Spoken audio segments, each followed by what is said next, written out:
Okay, guys, let's get back to more stuff. Joe Rogan's update on the carnivore diet. I'll get to that in a minute. First, this is a little thing I got on Twitter talking about a fellow whose wife has hemochromatosis. If you guys don't know, hemochromatosis is a genetic disease which results in the deposition of iron in the tissues. And so it says, wife, hemochromatosis, ferritin was always around 1200 to 14 for years. 1200 to 1400 for years.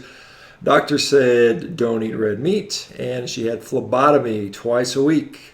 1 year carnivore now, and ferritin is at 200. Boom. No more phlebotomy for her. And so this is something I've said before.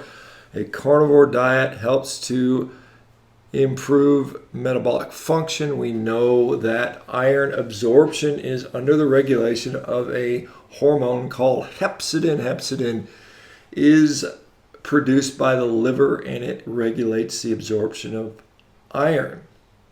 Hepcidin is also strongly impacted by insulin. So when insulin levels are constantly high, as in, we see in metabolic syndrome, we see a dysregulation of hepcidin and therefore a dysregulation of iron storage and absorption. And so what happens is, as metabolism, metabolic health improves, iron handling improves. And that's what we see very often on the carnivore diet. Okay.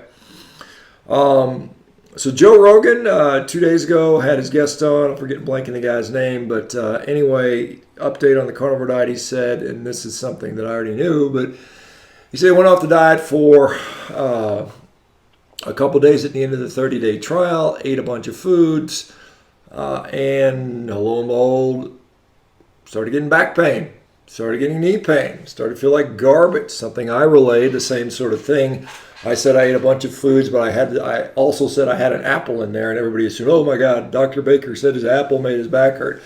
If you listen to the interview, I said I ate a number of things, including an apple, and my back began to hurt. So it's very interesting to see Joe Rogan experience the same thing that I have, and many, many, many other people when they go off the diet and they see that, it's like you feel so much younger and better, your joints stop hurting, all your inflammation goes away, you feel literally 2 decades younger perhaps, and then boom, you feel like your age again. It's like you go from 30 to 50 in a day eating that way. So it's very interesting to see that. He goes on to say in that interview that he's planning on continuing with the carnivore diet with the occasional cheat meal here and there. So anyway, that's interesting to see. So this is something that I find concerning. And this is from a company called Rethink X. They are a tech company, Silicon Valley, heavily invested company looking at the future of what they feel the future food is going to be.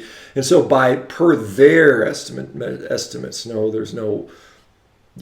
there's nothing other than this is just their speculation. Their hope is what they say is by 2030, the number of cows in the United States will fall by 50%. So that means we go from 95 million to 47 million or so. And the cattle farming industry will be all but bankrupt. All other livestock industries will suffer a similar fate, while the knock-on effect for crop farmers and businesses throughout the value chain will be severe. Rethinking Food and Agriculture shows how the modern food disruption made possible by rapid advances in precision biology, an entirely new model of production we call food as software, will have profound implications not just for the industrial agricultural industry, but for the wider economy, society, and the environment.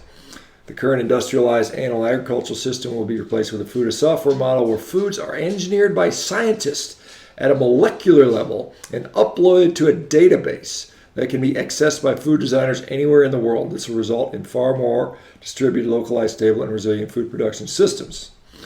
So we are going to go further away from a natural human diet to this more industrialized, synthetic.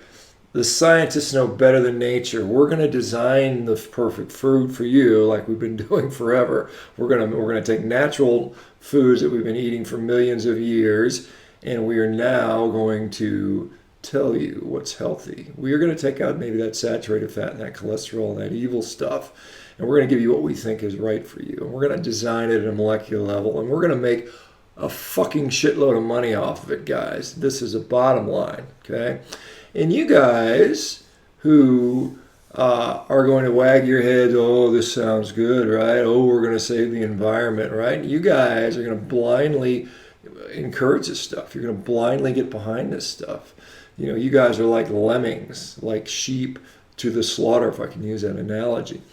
You know, we're going to get further and further away, and we're going to listen to these people virtue signaling about the environment, making claims that they can't substantiate. This is, oh, we're going to save the environment, when they have no idea what even is going on in the environment. We haven't even begun to understand all the inputs that impact the environment just from a greenhouse gases standpoint.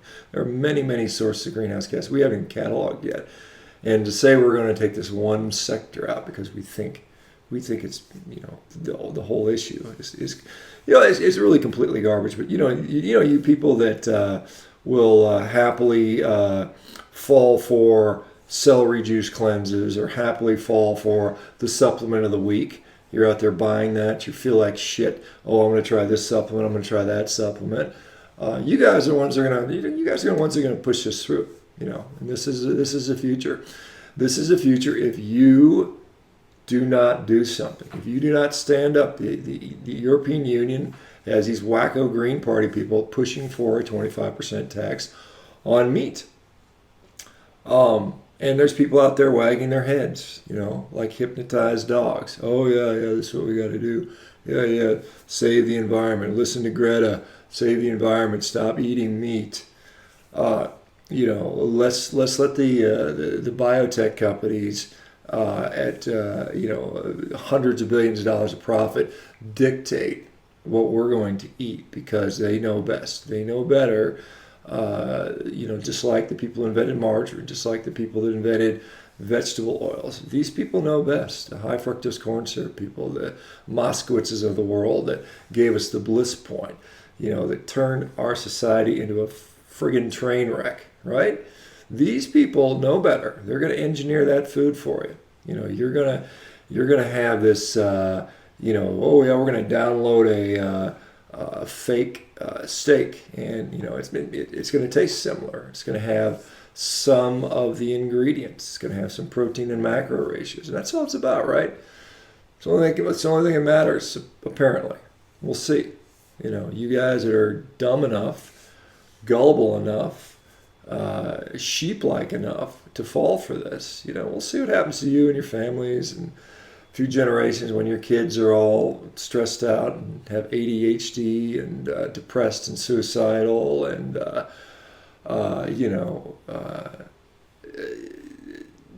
when that happens, you're going to be wondering, oh, what supplement can I take? How do I fix this? What drug can I put my kid on? It's about the food, guys. You need to fight for food sovereignty. You need to fight for our right, and not our right, our need, our biological evolutionary need to continue to eat food that is species appropriate for us, and that means meat. That's the way it is. For you guys unwilling to do that, for you guys willing to just concede that, I wish you well. You're making a mistake, though.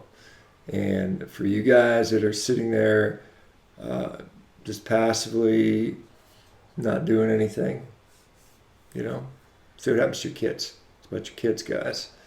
For you guys who are willing to take a stand, we've got to step up. We've got to fight. We've got to be vocal. We've got to get out there. For you influencers that,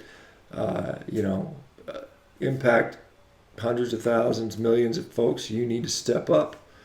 I can't do it all by myself. I am out there. The beef industry, the meat industry is redefining itself as a protein industry. They're not going to do it. They're looking for profits, just like anybody else. All about profit. If this fake meat makes them more money, guess what? They're going to be selling you fake meat. You guys are ranchers, producers, cattlemen. You guys need to step up. Time's now. Support us. Let's come together as a community. MeterX.com. We're in the beginning phases. The more support we get here, the more we're going to be able to do. We need to show it's healthful. I've been busting my ass for years now, and finally people are starting to wake up to what I've been doing and seeing the power and the benefit of meat in the diet, and even to the point of meat-only diets. This is going to be studied. Like I said, we've got a Harvard study coming up, and that's largely because myself and members of this community have stood up and said, look, listen to me. I'm healthy because I ate meat, and we just got to do more of that. Otherwise, like I said, the future is a friggin' dystopian nightmare, and it's coming. And the people with money, they don't care about you. And that's the way it's always been. Time to step up. We need a revolution, guys. We can do it with regenerative agriculture. Don't let the naysayers say it can't be done. We can put more animals on the land, put more soil in the ground, run more animals without antibiotics. We can sequester more soil than this fake bullshit lab synthesized microbiology experiment, microbe meat's going to ever do. Okay? It will never put soil into the ground like we can do with regenerative ag if we do that. And we can definitely improve the land, rewild the land, bring back biodiversity with domestic animals, if we do it right. But the will has to be there. All right, guys. See you on the next video. Take care.